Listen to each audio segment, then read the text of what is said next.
Today we're going to do a fairly short experiment regarding the properties of elements, specifically patterns of properties within the group. We're going to do two things. First of all, we're going to mimic Mendeleev and see if we can't predict the density of an element, in this case germanium, by knowing the density of silicon, tin, and lead all in its same column. There is, Mendeleev found, a very definite pattern. So I'm going to measure the density of silicon directly. I'm going to give you the measurements to let you calculate the density of tin and lead. There's no need you watching me do all three of them. So I'll do the one, I'll give you the values for the other. You're going to plot density versus group number and draw a line through the best fit that you can and estimate the value of the density of germanium, and then see how it compares with the accepted value. Then we're going to move over to the left-hand side of the table and compare properties, chemical properties of magnesium and calcium, and see how things vary from there. So you are looking at a balance with a 10 milliliter graduate on it. I'm going to take that away for a minute and let you look at, actually we just leave it there. First thing you're supposed to do is describe the appearance of the sample. Here's a large piece of silicon. So write down the description for that. It is very shiny, kind of on camera it looks purplish a little bit, I think. In person it looks like a silvery black, a shiny black maybe. Describe it so that if you see it again, you'll know what it looks like. One of the other elements we're going to use is tin. Grab a piece of tin here. Excuse me. There's tin. Has a kind of a faint gold color to it. Let's see if I can put it on some white paper.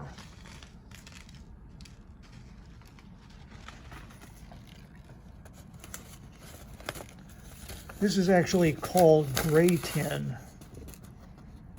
There you can see that pretty well. It's lighter and shinier than it appears. In fact, let's do this.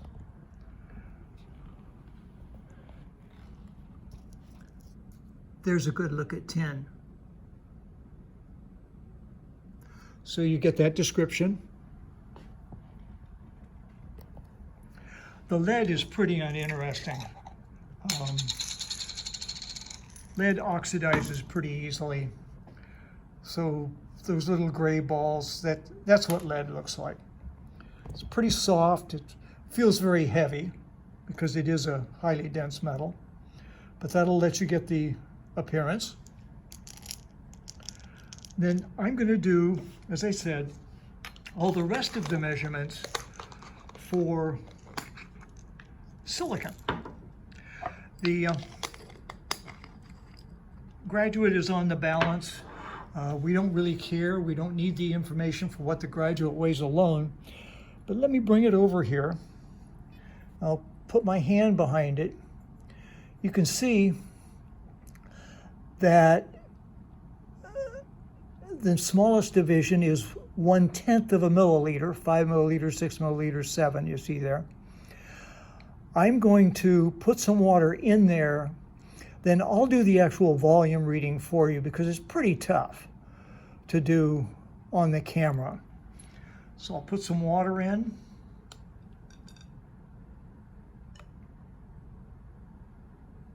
Put between 5 and 6 milliliters. Okay. There's where it is. That's a little bit sharper. Okay, and I'm going to read that, and I'm going to call that 5.48 milliliters. That's going to go in the first, well, the first is the appearance, but where it says volume of water only,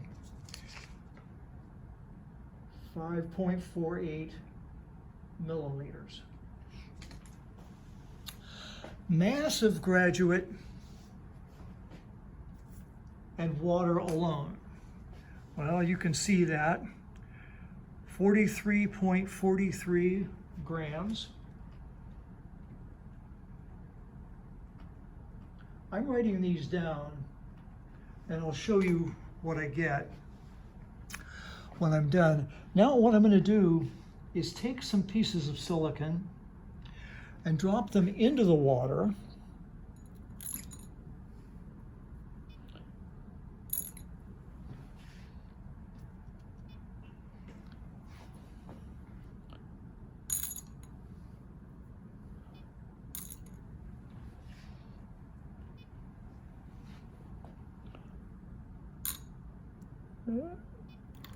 Will it go down in there? No, it won't. So I'm going to take that piece of silicon out.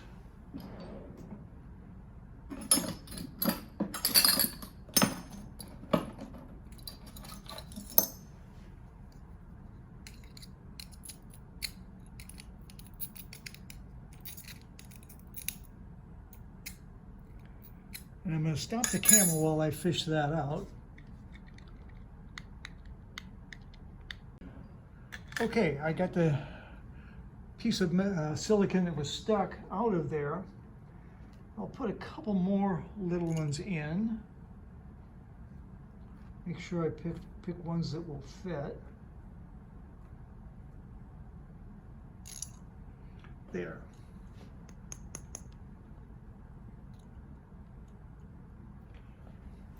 So now I've got silicon in with the water.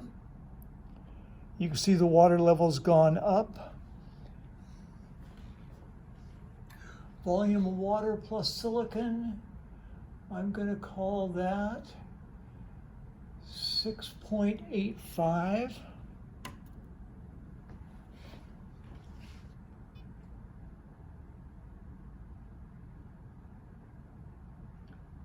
So 6.85 milliliters is on the fourth line, and the mass of the silicon and the water and the graduate, which would be line 6, so I'm skipping a line, 46.60 grams. The fifth line says volume of silicon only. You're going to get that by taking line 4, the volume of the water and the silicon together, minus line 2, volume of water only. In line 7, it asks you for the mass of silicon only. So you're going to take line 6, which has the graduate, the water, and the silicon, and subtract line 4, which has, line 3, which has the graduate and the water without the silicon. To get line 8, the density, you're going to take the mass of silicon from line 7 and the volume of silicon from line 5. You're going to divide the mass by the volume, and that will give you the density. So that's the end of the first part of this experiment, part A.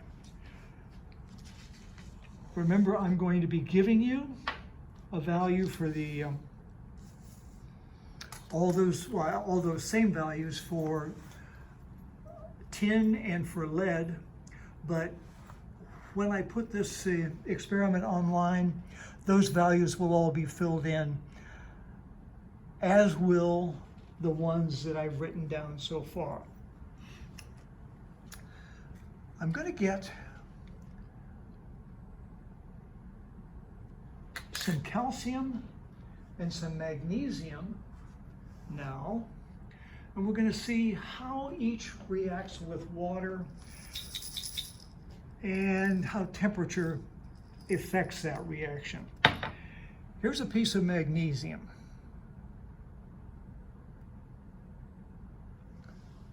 It's a shiny metal. That's pretty good right there. The calcium pieces that I have don't look very good. There's a piece of calcium. But the problem is that calcium reacts with the air so quickly. See if I can make that.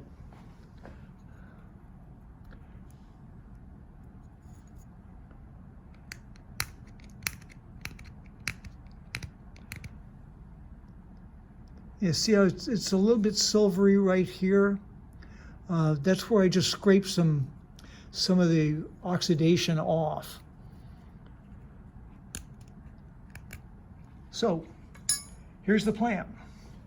I'm going to put some silicon or some magnesium and some calcium in water. I'm going to use warm water.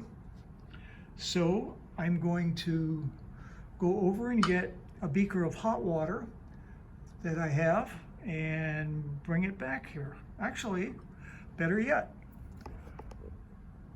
let's take everything over to the hot water. There's some water I've been heating. See how hot it is.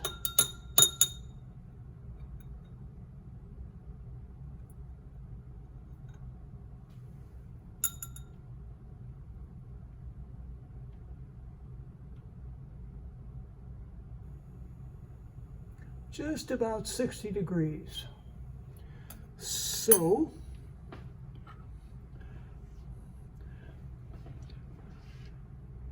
water's 60 degrees. I'm going to go ahead and pick it up and hold it by the rim. Put some of that 60-degree water in here, and then put a piece of calcium in the water.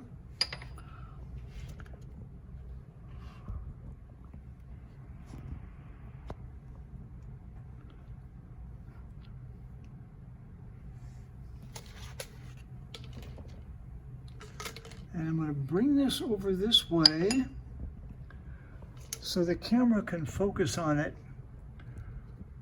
pretty well.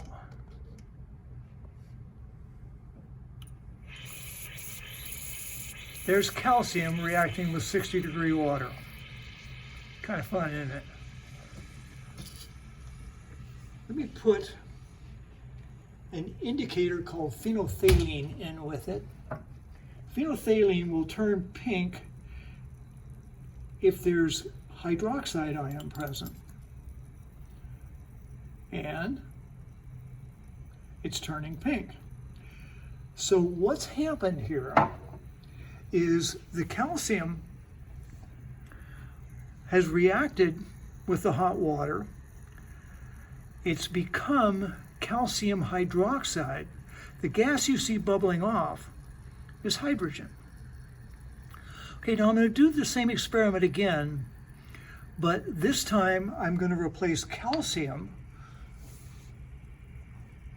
which is in the fourth period, with magnesium, which is in the third.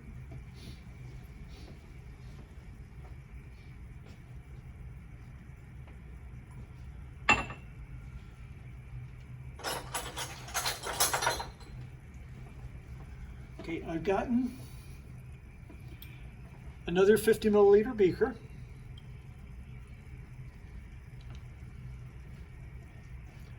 Put some hot water in it. And I'm going to turn off the hot plate. Now let me get my piece of magnesium.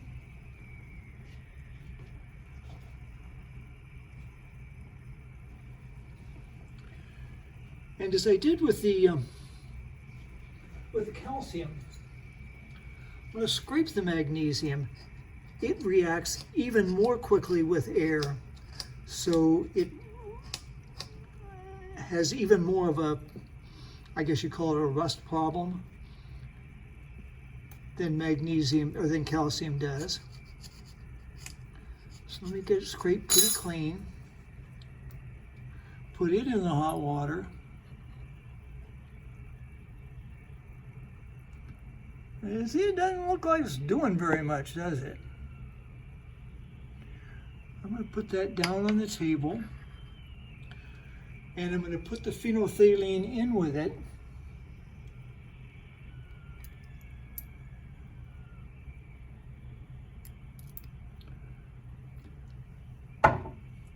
And let's see what we can see.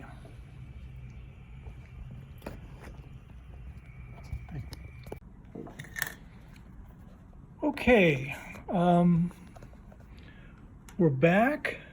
You can see that there is definitely a pink color. The magnesium, a little bit worse for the wear. And it has a tendency to kind of float because it gets that hydrogen gas on it. But what we've established is that calcium reacts with water vigorously, at least warm water, to produce calcium hydroxide and hydrogen gas. Magnesium does the same thing, but with far less vigor. It's much more slowly to react. Okay, you have all the information you need for this experiment. I'm gonna get my finger out of the way of the camera and shut it off.